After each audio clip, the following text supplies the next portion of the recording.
안녕하세요. 축구 전문 기자 한준입니다. 같은 팀에서 일한 적이 없지만 독일 분데스리가와 잉글랜드 프리미어리그, UEFA 챔피언스 리그에서 10년 넘게 상대 팀으로 경기하면서 특별한 우정을 나눴던 독일 출신의 명장 위르겐 클롭 감독이 기습적으로 손흥민 선수를 숭배하는 발언을 해 화제가 되고 있습니다. 현재 레드불 그룹의 글로벌 사커 책임자로 일하고 있는 클롭 감독이 남아프리카 공화국에서 열린 한 행사에 참석한 가운데 팬들과 가벼운 질문 답변 코너를 진행했는데요. 손흥민 선수의 영입에 실패했던 사실을 자책하면서 팬들에게 사과를 한 사실이 소셜미디어상의 현장 직캠을 통해 알려진 것입니다. 이 영상의 발언을 영국을 중심으로 한 많은 외신들이 대서특필하고 있고, 특히 리버풀 전문 언론과 리버풀 팬들이 큰 관심을 보이고 있습니다. 클롭 감독이 리버풀 출신 명장이기 때문인데요. 과연 클롭 감독이 어떤 말을 손흥민 선수에 대해서 했던 것인지, 클롭 감독과 손흥민 선수의 사이에 있었던 이적 협상의 과정과 무산이 되었던 진짜 이유, 그리고 올 여름 손흥민 선수가 토트넘을 떠나 새로운 도전에 나설 수 있는 상황까지 총정리해서 분석해드리도록 하겠습니다. 보시는 대로 I have to apologize. 나는 사과를 해야 한다 라면서 현장에 참석한 팬에게 이야기를 직접 하게 되고, 또 위르겐 클롭 감독이 2200만 파운드 이적료로 토트넘에 입단했던 손흥민 선수를 계약하지 못한 것을 후회한다라는 제목으로 기사를 쓴 영국 언론도 있다는 점, 그리고 위르겐 클롭 감독이 손흥민 영입 찬스를 놓쳤다라는 점도 외신 영국 언론에 대대적으로 알려지고 있죠. 그렇다면 어떤 발언이 있었을까?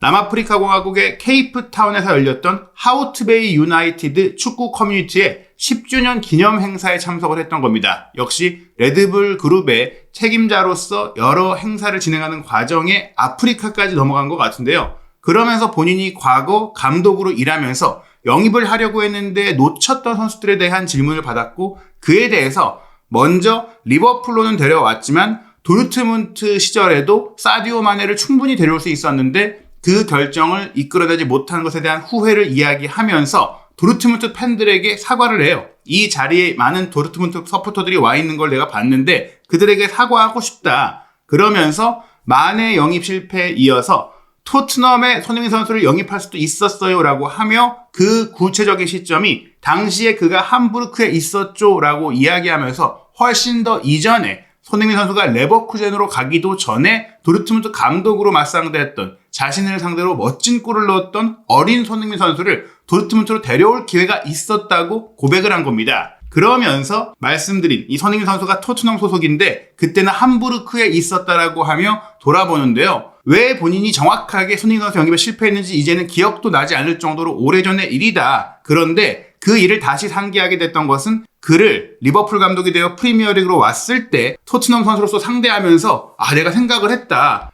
내가 진짜 무슨 짓을 한 거지? 나 정말 멍청한 놈이다. 언제 어느 시기가 되었든지 간에 손흥민 선수를 데려왔어야 하는데, 나의 축구에 정확하게 부합하고 너무나 좋은 선수인 손흥민 선수를 데려왔다면, 얼마를 투자했다고 하더라도 어떤 조건이었더라도 맞춰주고 데려왔다면 커리어가 바뀔 수 있었는데, 역사가 바뀔 수 있었는데, 이런 아쉬움을 토로한 거예요. 비록 도르트문트에서 분데스리가 우승도 이뤄냈고 챔피언스리그 준우승, 그리고 리버풀에 와서는 챔스 우승, 프리미어리그 우승, 모든 대회 우승을 이뤄내면서 최고의 축구 감독으로서의 명성을 만들었던 클롭 감독이지만, 더 많은 우승과 영광과 본인이 추구하는 축구가 더 완성도 높게 구축되고 이어질 수 있었던 최고의 카드로서 손흥민 선수를 아주 예전부터 함부르크 시절, 심지어 거의 20살이 막 되던 시절에 알아봤는데 왜 못 데려왔을까? 그 뒤에도 기회가 있었는데 왜 못 데려왔을까? 이렇게 자책을 한 겁니다. 본인이 비속어를 쓸 정도로, 지금 S로 시작하는 비속어를 쓴 것을 영국 언론에서는 비슷한 단어인 브루트, 약간 멍청한 짐승, 약간 이런 느낌으로 나 정말 멍청한 뭐뭐 같은 놈이었다, 이렇게 얘기를 할 정도로 리버풀에 와서 손흥민 선수에게 골을 먹으면서 자책을 했었다는 거예요. 그리고 도르트문트 팬들에게도 내가 리버풀에 가서 마네를 영입했지만 도르트문트로 마네를 데려올 수 있었고, 또 도르트문트에서 이미 손흥민 선수를 데려와서 도르트문트가 챔스 우승을 할 수도 있었던 거 아닐까? 거기서 더 큰 역사가 만들어지지 않았을까? 내지는 그 이후에라도 손흥민 선수를 데려올 수 있지 않았을까라는 후회의 발언을 통해서 본인이 직접 움직였다라는 것을 공표한 것인데요. 주목할 점은 사실 손흥민 선수를 영입하려고 했던 사실은 지난 2022 카타르 월드컵을 앞두고 공영방송인 KBS에서 손흥민 선수가 안와골절 부상을 당한 가운데 프리미어리그 현장에 가서 취재를 하고 손흥민 선수의 상태를 지켜보기 위해 갔을 때 리버풀의 경기를 현장 취재하면서 리버풀의 클롭 감독과 인터뷰를 따로 가질 수가 있었는데요. 그때 클롭 감독이 한국에서 왔군요 라고 알아보면서 먼저 얘기를 해요. 제 인생에서 가장 큰 실수 중에 하나가 손흥민 선수를 영입하지 않은 것입니다. 더 어렸을 때 계약을 했어야 하는데 왜냐? 그 뒤에 내가 원하고 제시를 해봤자 토트넘에서 안 보내주니까 혹은 구단에서 감당하기 어려운 이적료가 나오니까 데려올 수가 없었다. 상황이 안 맞았다. 내 의지와 관계없이 손흥민 선수를 내 팀으로 데려올 수가 없었다고 얘기한 겁니다. 그러면서 손흥민 선수는 인성도 좋고 환상적인 선수이다. 경기력이 좋은 선수는 물론 많은 선수들이 있지만 인성까지 갖춘 선수가 흔치 않고 그러면서도 월드 클래스 선수다. 뛰어난 선수들 중에서도 월드 클래스로 인정을 받으려면 꾸준함과 또 알고도 막을 수 없는 능력을 갖추고 있어야 되는데 거기에 인품까지 좋다? 감독과 관계 너무 좋다? 이런 점은 정말 꿈의 선수라고 할 수 있는 감독들이 꿈으로 여기는 선수라는 점을 클롭 감독이 가장 잘 알아봤던 것이죠. 이때의 클롭 감독의 발언이 단지 한국 방송사, 한국 기자를 만났기에 했던 립 서비스가 아니라는 점을 바로 이번에 남아프리카 공화국에서 열린 행사, 그 행사에 참석한 도르트문트 서포터를 향해 사과하면서 손흥민 선수 영입을 못해서 미안하다라고 했던 것으로 드러나는 거예요. 단순한 립 서비스가 아니라 팩트였고 역사였다. 그리고 사실은 클롭 감독이 도르트문트 감독 시절에 손흥민 선수를 영입하려고 했지만 실패했던 사례는 한국에도 채널을 런칭한 보루시아 도르트문트의 공식 미디어 방송에서 이미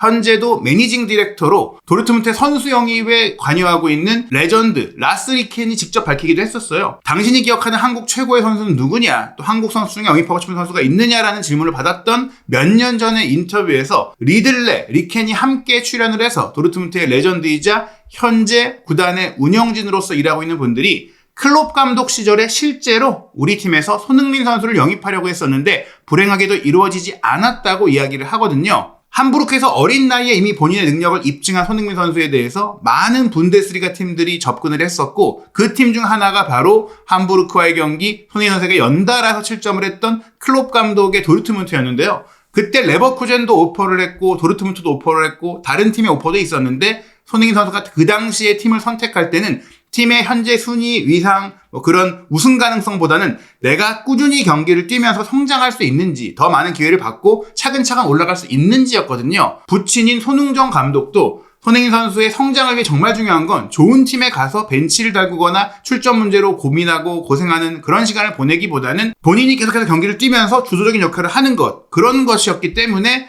레버쿠젠이 조금 더 확실한 출전 기회를 보장하면서 레버쿠젠으로 갔던 것이죠. 도르트문트는 이미 그때도 리그 우승을 다투던 팀이었기 때문에 경쟁 선수들이 워낙 쟁쟁했고 그러다 보니까 로테이션 멤버가 될 수도 있고 어떤 상황이 될지 모르고 그런 상황에서 클롭 감독 역시 그런 열린 경쟁을 예고했기 때문에 손흥민 선수는 레버쿠젠으로 갔던 것인데 클롭 감독이 만약 이런 미래를 알았다면 손흥민 선수에게 확실한 더 얘기를 했을 것이다라고 본인이 후회를 하는 상황이 된 것이죠. 그리고 리버풀 감독이 되어서도 손흥민 선수 영입을 추진을 했습니다. 사실 두 사람이 나란히 프리미어리그에 2015년 입성을 하게 되는데요. 먼저 간 쪽은 손흥민 선수였어요. 손흥민 선수가 당시 여러 팀들의 제안 속에 토트넘으로 이적을 하고 그 뒤 몇 달 지나서 리버풀의 브렌단 로저스 감독이 경질됐을 때 클롭 감독이 10월쯤에 중도 부임을 하게 되거든요. 이미 포체티노 감독의 설득으로 토트넘에 가게 됐던 손흥민 선수인데 그 이전에 레버쿠젠을 가던 시절, 그때도 그 이전에 레버쿠젠으로 가던 시절에도 이적을 추진할 때 포체티노 감독이 사우스햄프턴 감독으로 있으면서도 오퍼를 했었는데 그때는 팀 자체가 아무래도 본인이 새로운 해외 도전도 그렇고 팀의 현재 규모나 위상도 그렇고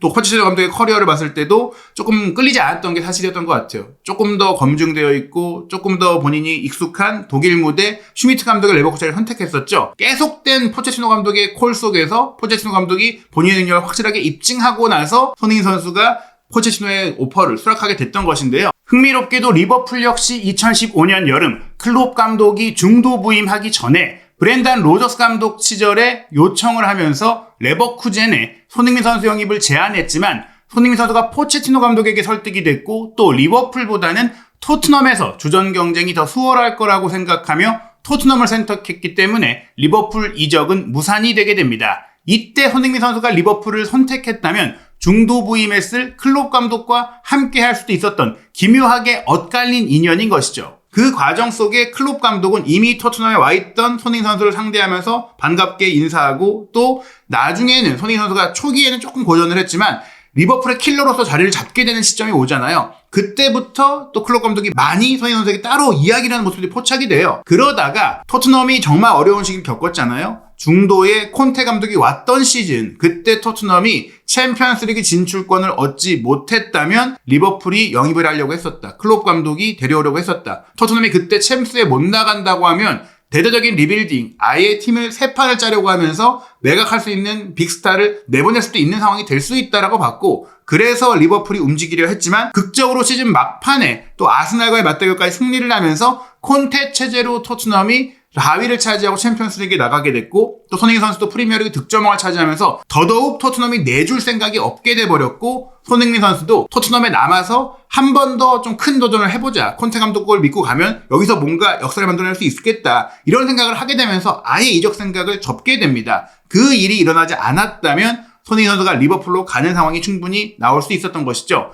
그때도 여러 리버풀 선수들의 계약 문제, 핵심 선수들, 베테랑 선수들, 기존 선수들이 정리되어 가고 있는 상황이었고 무엇보다 사디오 마네가 팀을 떠나는 상황이 됐었잖아요. 그래서 정말 진지하게 손흥민 선수 영입이 추진이 됐었지만 결과적으로는 손흥민 선수가 토트넘에 남는 결정을 하게 됐고 그 뒤에 콘테 감독이 경질되고 또 한 번의 최악의 시즌을 보내게 되고 본인의 안아골절, 월드컵에서의 아쉬움 이런 이후에는 정말 포스트 콜롬틱에 와서 초반 10경기만 기대감을 주고 그 뒤에는 꾸준히 내리막길을 걷고 있고 그의 축구 속에서 본인의 체력도 자신감도 많은 것들도 하락하고 있고 그 과정 속에서 클롭 감독도 리버풀을 떠나서 이제는 감독직을 하지 않고 있는 상황이 되고 있거든요. 현재 레드불 그룹의 글로벌 축구 총괄 책임자로 선임된 클롭 감독은 사실 레드불 그룹이 독일 축구의 생태계를 파괴한 팀이다라는 점, 그런 점에 있어서 많은 비판을 받고 있는 상황에서 어떻게 보면 진보적인 의식을 대표하던 클롭 감독이 레드불의 총괄 책임자로 부임하게 된 것에 많은 비판이 따르고 있는데 그에 대해서 클롭 감독은 누구도 불편하게 만들고 싶지 않았다.